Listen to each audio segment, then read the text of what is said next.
Welcome to the Sound and Marketing Podcast. I'm your host, Jeanna Isham, owner and founder of Dreamr Productions and Sound and Marketing Learning. I create, consult, and educate brands and individuals on the power of sound in marketing. To learn more about sound and marketing, check out some great resources, take some courses, and join a cool community, go to soundinmarketing.com. If you're a brand that needs help navigating the sound space through research and/or a consultancy, or you're looking to create sonic branding, go to dreamrproductions.com. That's DREAMR Productions.com. And let's chat. Now onto the show. For this season, I wanted to focus on definitions, because if you don't fully understand the industry, it's harder to navigate it and harder to ultimately succeed. And that's why every episode will start with what is. Ideally, you can scroll through the episode titles and decide what specific voice topic you want to focus on for the next 15 or 20 minutes. Today, we will be discussing my personal favorite and the whole reason I started this podcast, sonic branding. We'll be talking with a man who literally wrote the book on sonic branding, Daniel Jackson.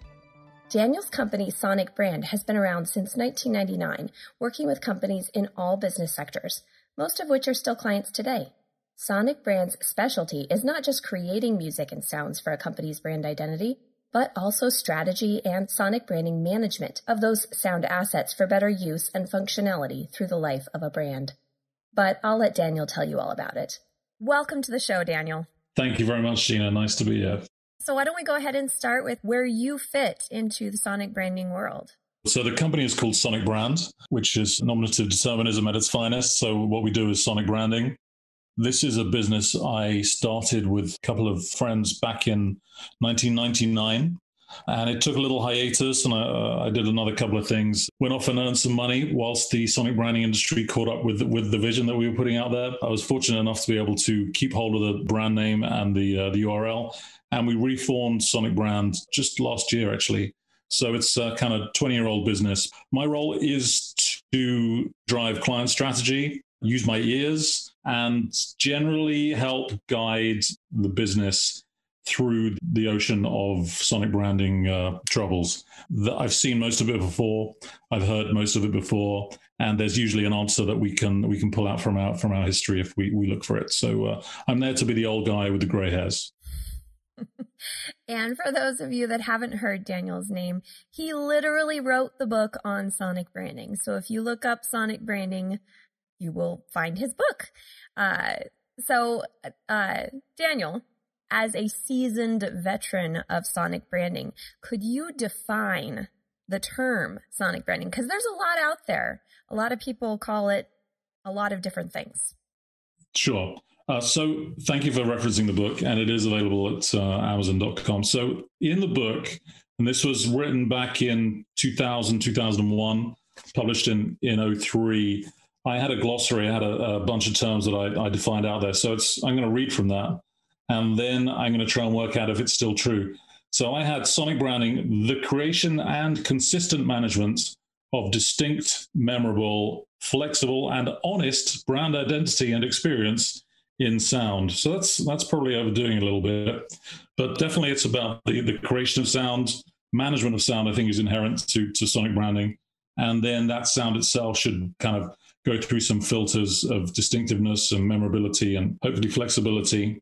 Not sure about the honest, but we'll come back to that. And then, yes, in sound. So definitely the totality of sound, music, voice, and sound design incorporated in as the palette. So that was the definition back then. I think it more or less holds true today, though the really sonic branding means a bunch of different things to a bunch of different people. And I don't think the world has really yet settled on what sonic branding means. But that's language, isn't it? It's imprecise. I wanted to go back to, you said honest, and you were kind of doubtful on that. And I would tend to agree that it is honest, because sonic branding, wouldn't that be attaching yourself to a sensorial perspective? You're trying to find a sound that represents a brand, which is a very human thing.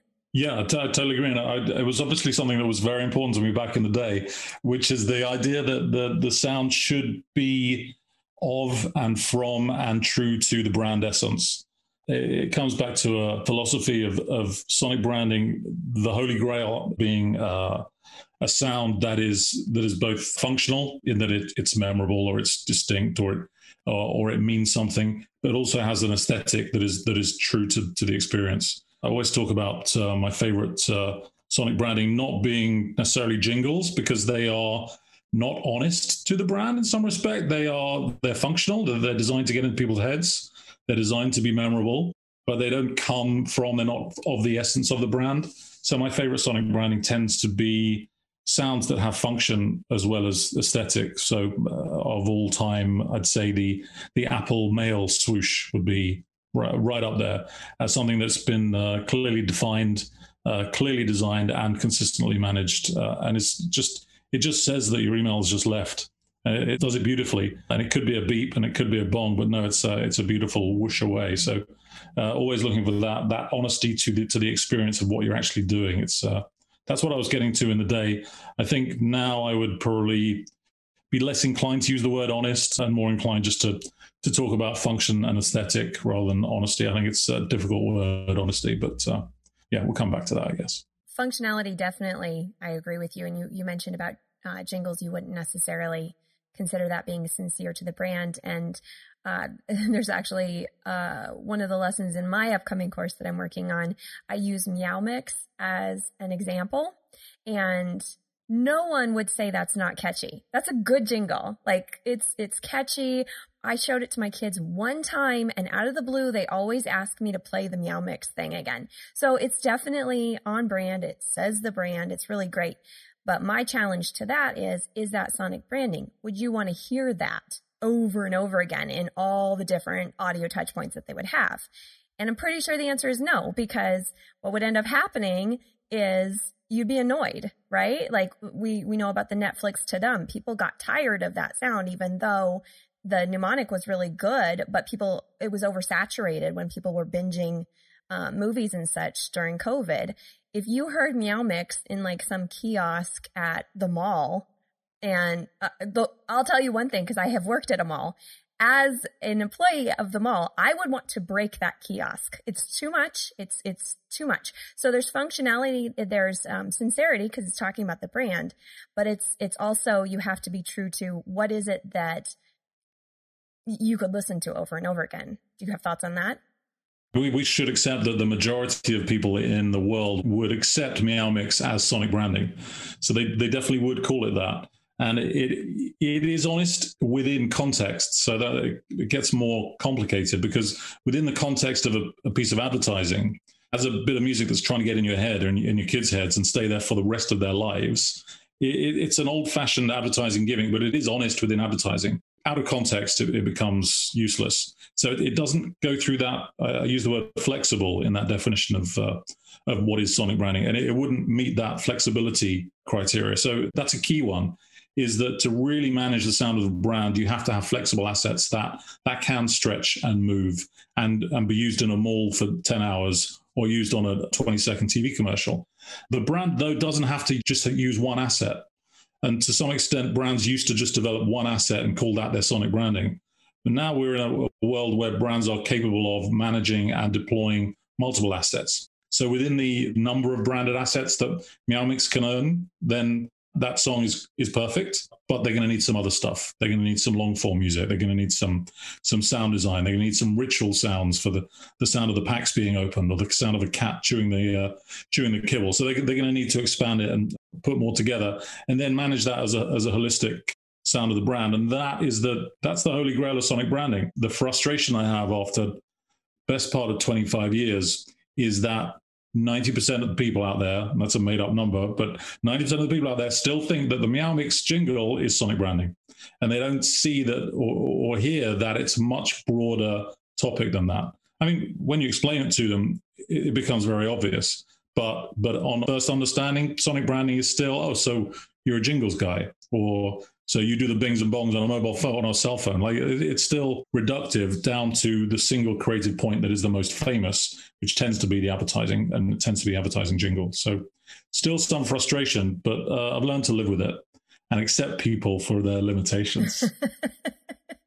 Well, well, that's why we just need to educate them in our direction. Yeah, nothing patronizing about that at all. All we have to understand that's what the market is. The market still wants good old-fashioned advertising gimmicks. Meow Mix is a really traditional one. The old adage of if you can't say it, sing it, like really applies there. But then Intel and those more modern, inverted commas, modern mnemonics, probably 25 years old now, they're still they're sort of the sons and daughters of jingles themselves.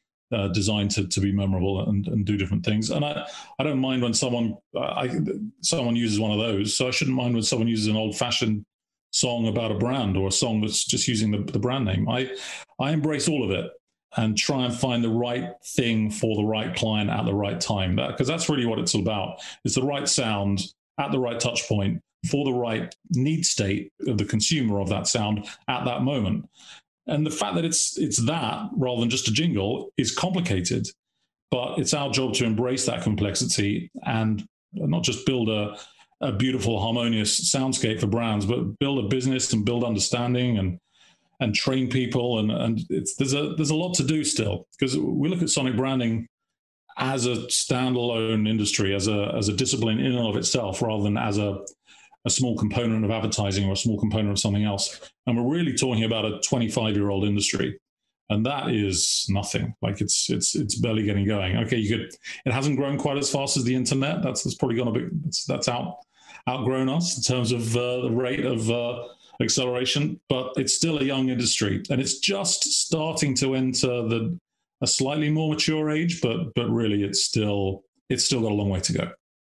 Well, and I think that the reason that sonic, and I want your thoughts too, but I think the reason that sonic branding now more than ever is relevant, and that there's going to be more and more searching for what it is and how to go about it, is just where we are in marketing and advertising today. I was listening to the I'm Loving It episode from the 20,000 Hertz podcast, and the guys who wrote the I'm Loving It, they made a really good comment. They said that, before the 2000s, in the 90s and the 80s, you really had TV.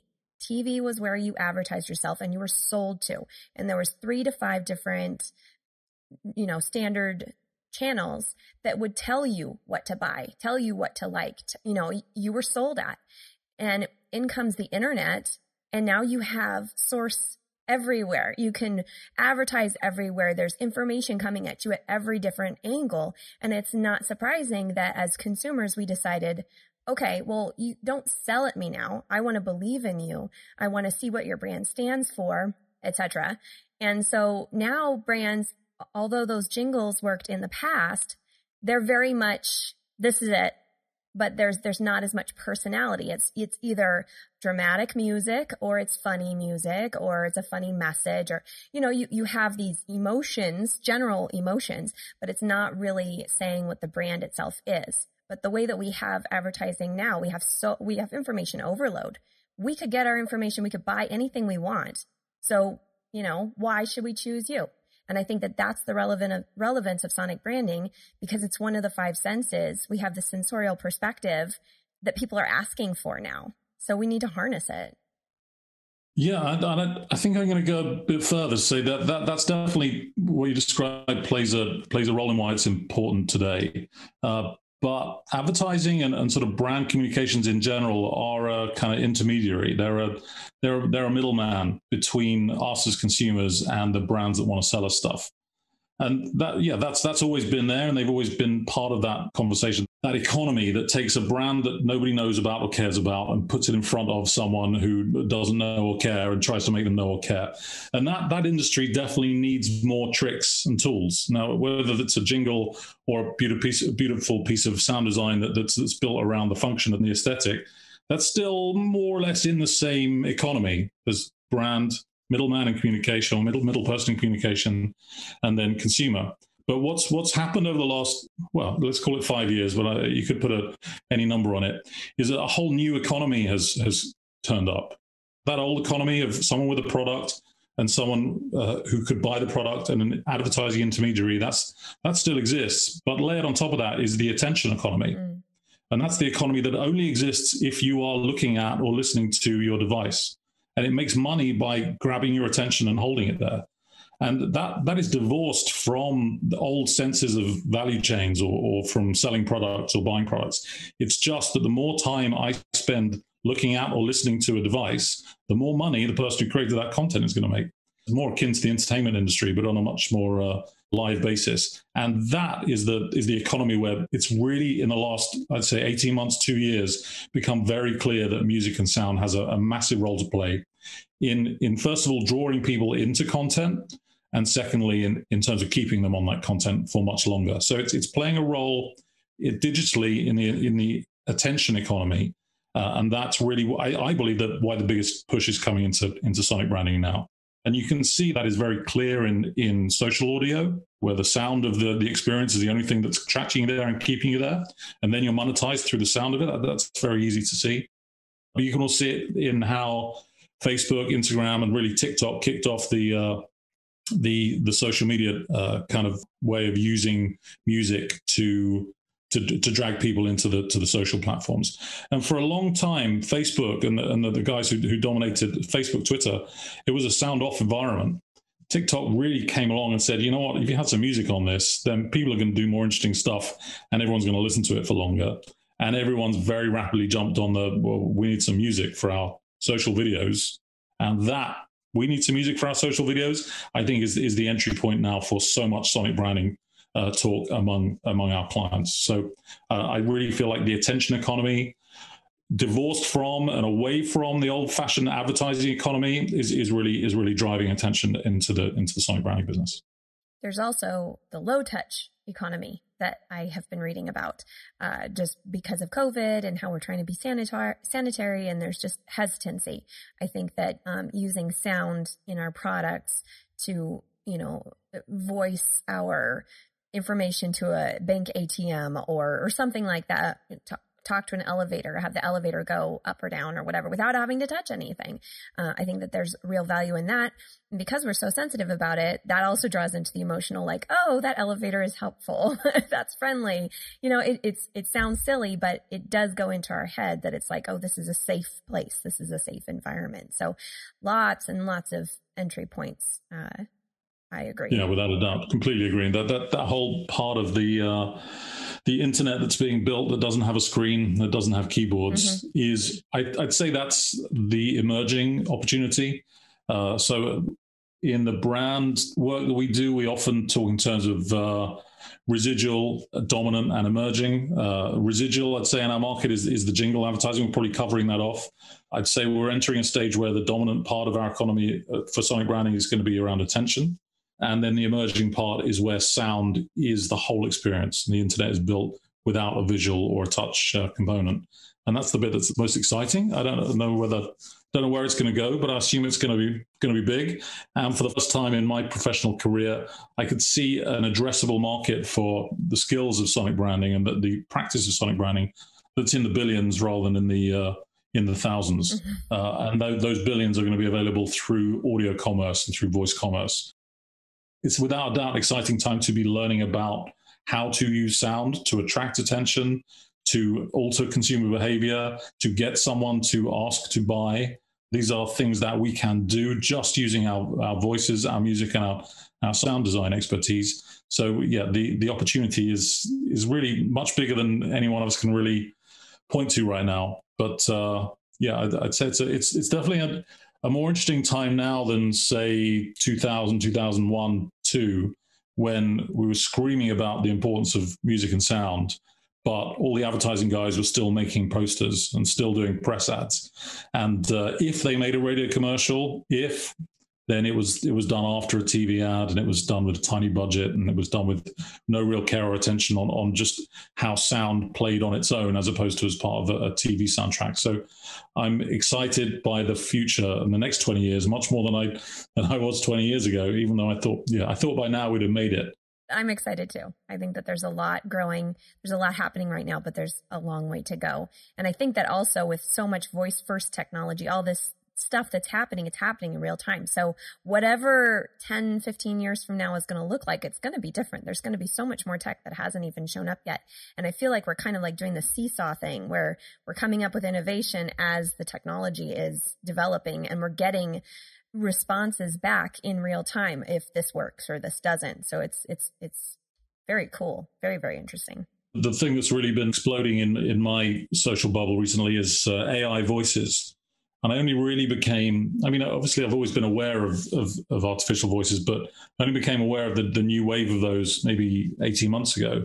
And now I see 10 or 15 really well-funded, really amazing AI voice companies that are coming along and looking to completely change the way that voices are recorded, used, deployed, completely changing the landscape for actors and studios and audio post businesses and the opportunity for voice, because it's always been kind of expensive, and it didn't get really inexpensive to create in the way that music did over the last 20 years.